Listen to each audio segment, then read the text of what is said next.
स्वामी जी महाराज जो गुजरात से पधारे हैं, पीबी खिस्तारिया जी उप संचालक है आत्मा के, गांधीनगर से पधारे हैं, उनका भी मैं स्वागत करता हूं। स्वामी जी को प्रणाम करता हूं। मैं दोनों स्वामी जी को मेरा प्रणाम। गुरु प्रसाद शर्मा जी, रवि मालवी जी, रघुनाथ भाटी जी, सभी उपस्थित किसान भाइयों, आज प्राकृतिक खेती के लिए भैरूदा नसवागंज में भी प्रशिक्षण प्रारंभ हो रहा है। प्राकृतिक खेती केवल कर्मकांड नहीं है, धरती को बचाने का अभियान है, नदियों को बचाने का अभियान है, इंसान की जिंदगी को बचाने का भी अभियान है। ये धरती केवल मनुष्यों के लिए नहीं है, पशु पक्षी कीट पतंगे जीव जंतु उनके लिए भी है। रासायनिक खेती ने, केमिकल फर्टिलाइजर ने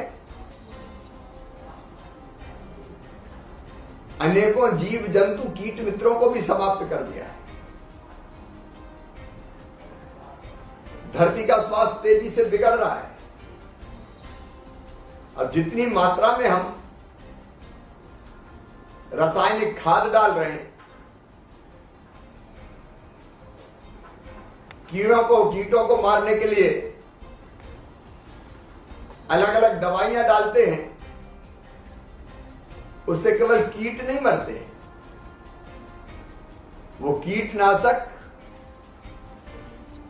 जब वो भोजन हम करते हैं उन फसलों से उत्पन्न हुआ तो मनुष्य के शरीर में जाके मनुष्य के शरीर को भी नुकसान पहुंचाता है, कैंसर जैसी घातक बीमारियों को जन्म देता है, मानव स्वास्थ्य को गंभीर खतरा है। और केमिकल फर्टिलाइजर के उपयोग के कारण धरती से मित्र कीट समाप्त हो गए, केंचुआ अब दिखाई नहीं देते, धरती का स्वास्थ्य बिगड़ रहा है। और यही हालत रही तो पंजाब में जाके आप पूछें, खेती की धरती की उर्वरा शक्ति समाप्त हो रही है। मैं प्रधानमंत्री जी को विशेष रूप से धन्यवाद दूंगा, उन्होंने धरती बचाने का अभियान चलाया है। मिट्टी बचाओ, धरती बचाओ। अरे इस धरती को आने वाली पीढ़ियों के रहने के लायक रहने देना कि नहीं रहने देना। ये धरती केवल अपनी बपौती है, हमारे आने वाले बच्चे, उनकी बाकी पीढ़ियां, क्या उनको स्वस्थ और होकर रहने का और जिंदा रहने का अधिकार नहीं है? उससे आज सही समय है कि हम धीरे धीरे रासायनिक खेती कम करके प्राकृतिक खेती पर आए। आज स्वामी जी और पूरी टीम आई है जो किसानों को प्राकृतिक खेती का प्रशिक्षण देगी। अद्भुत है प्राकृतिक खेती। पिछले दिनों गुजरात के माननीय गवर्नर साहब आए थे, आचार्य देवव्रत जी, उन्होंने प्राकृतिक खेती पर विस्तार से प्रकाश डाला था। और मुझे बताते हुए खुशी है कि प्राकृतिक खेती से उत्पादन भी नहीं घटता। प्राकृतिक खेती के कारण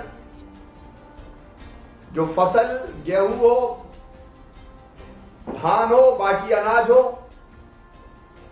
फल हो, सब्जियां हो, वो पूरी तरह से दोष रहित होती है, पौष्टिक तत्वों से भरपूर रहती है, स्वाद भी उनका अद्भुत और अलग होता है, और मनुष्य को वो पोषण भी देती है। और इसलिए प्राकृतिक खेती 21वीं सदी की खेती है।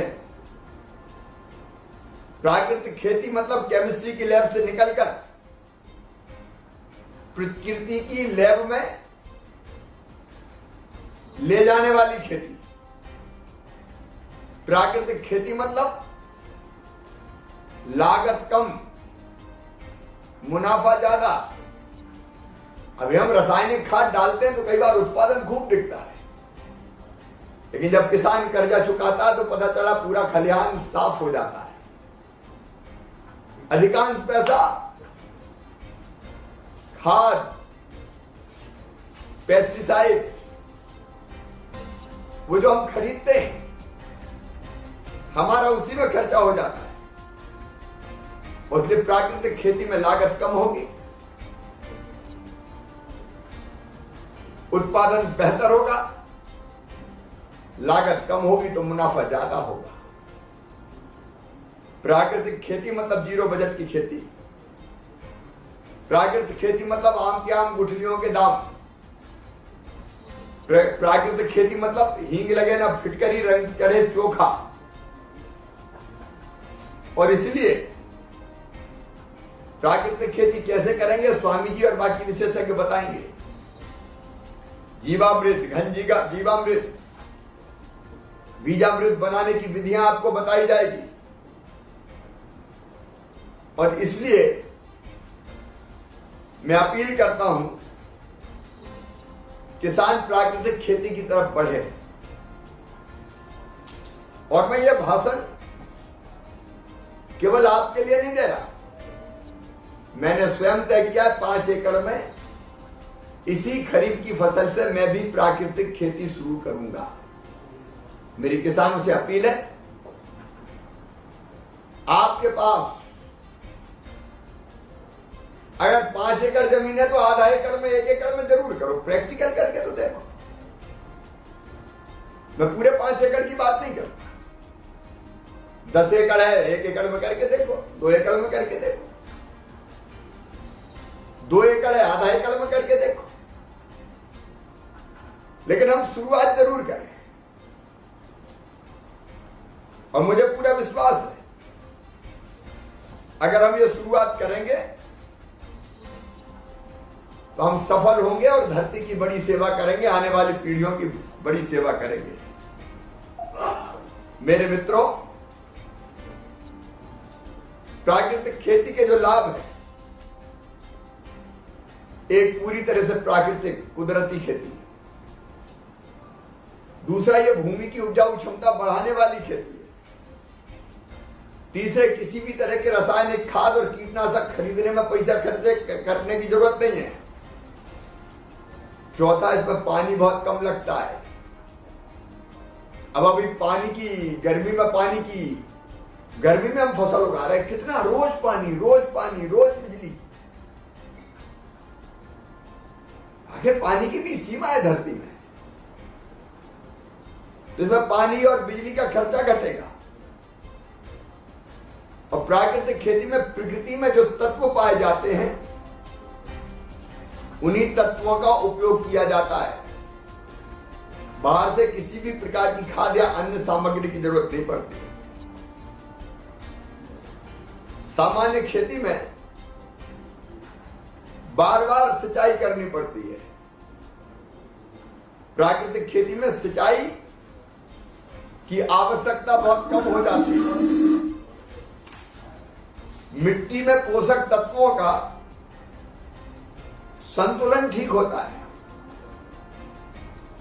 कुछ दिन में ही आप देखना, केंचुआ जो मित्र कीट है, वो रासायनिक खादों ने उसको धरती के अंदर घुसेड़ दिया है। जैसे ही प्राकृतिक खेती पे आएंगे वो धरती से बाहर निकलेगा, तेजी से और बढ़ेंगे केंचुए और धरती को फिर से उपजाऊ बना देंगे। प्राकृतिक खेती में माटी की उर्वरा शक्ति बढ़ती है। मिट्टी से पानी भाप बन के कम उड़ता है और माटी की जल धारण करने की क्षमता बढ़ जाती है। हर प्रकार के प्रदूषण में कमी आएगी, बीमारियों में कमी आएगी। अभी तो अपन अपने क्षेत्र से देखें कितने बीमार होते हैं, स्वेच्छानुदान के लिए यहां आते, कई तरह के रोग हो रहे हैं, वो रोग कम हो जाएंगे। और एक बात और, प्राकृतिक खेती में जो अन्न या फल सब्जी हम पैदा करेंगे उसके दाम बहुत अच्छे हमको मिलेंगे। आज पूरी दुनिया में ऑर्गेनिक फूड की मांग होती है, जिसमें रासायनिक खाद ना हो, जिसमें दवाइयां ना छिड़की हो, और उसके दाम काफी ज्यादा रहते हैं। एक नहीं अनेकों फायदे। और इसलिए आज मैं आप सबसे अपील करता हूं, केवल भैरुदा रतलागंज में जो इकट्ठा होने से नहीं, 17 जिलों में प्रशिक्षण शिविर शुरू हुए हैं। आज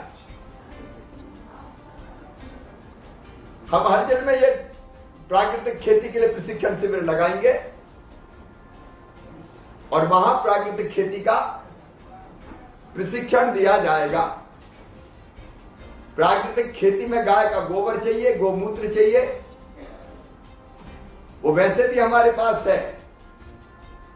गुड़ और बाकी जो सामग्री चाहिए उसकी जानकारी आपको अभी दी जाएगी। लेकिन हमने तय किया जो किसान प्राकृतिक खेती करेगा और उसके पास गाय नहीं है, तो हम गाय वो किसान खरीदेगा तो गाय की व्यवस्था के लिए आहार इत्यादि की हम 900 रुपया प्रति माह किसान को देंगे, ताकि गाय किसान पर बोझ ना बने। वैसे भी गौ माता बोझ नहीं है, गौमूत्र अमृत है, लेकिन कैसे वो हमारे उत्पादन को बढ़ाएगा ये भी आप देखेंगे। मैं सभी किसान भाई और बहनों से मध्य प्रदेश में अपील करता हूं, आइए प्राकृतिक खेती को अपनाइए, धरती को बचाइए, नदियों को भी प्रदूषित होने से बचाइए और इंसान की जिंदगी को भी सुरक्षित कीजिए। आने वाली पीढ़ियों के लिए धरती सुरक्षित रहने दीजिए। आओ वो धरती मां जिसमें हमने जन्म लिया है, जिसमें बहने वाली नदियों का जल हमने पिया है, जिसकी कोख में पैदा किया हुआ अन्न हमने खाया है, उस मां के प्रति हमारा भी कोई कर्तव्य और धरती मां को बचाएं। प्रधानमंत्री जी को मैं फिर धन्यवाद देता हूं, उन्होंने अभियान हाथ में लिया प्राकृतिक खेती का। किसान भाइयों उस अभियान को सफल बनाइए और जैसा मैंने कहा कि बड़े इलाके में नहीं तो आधा एकड़ 1 एकड़ में जरूर इस साल प्राकृतिक खेती की शुरुआत कीजिए। ध्यान से जो विधि आपको बताई जाए वो देखिए, सीखिए और अपनाइए। बहुत बहुत धन्यवाद।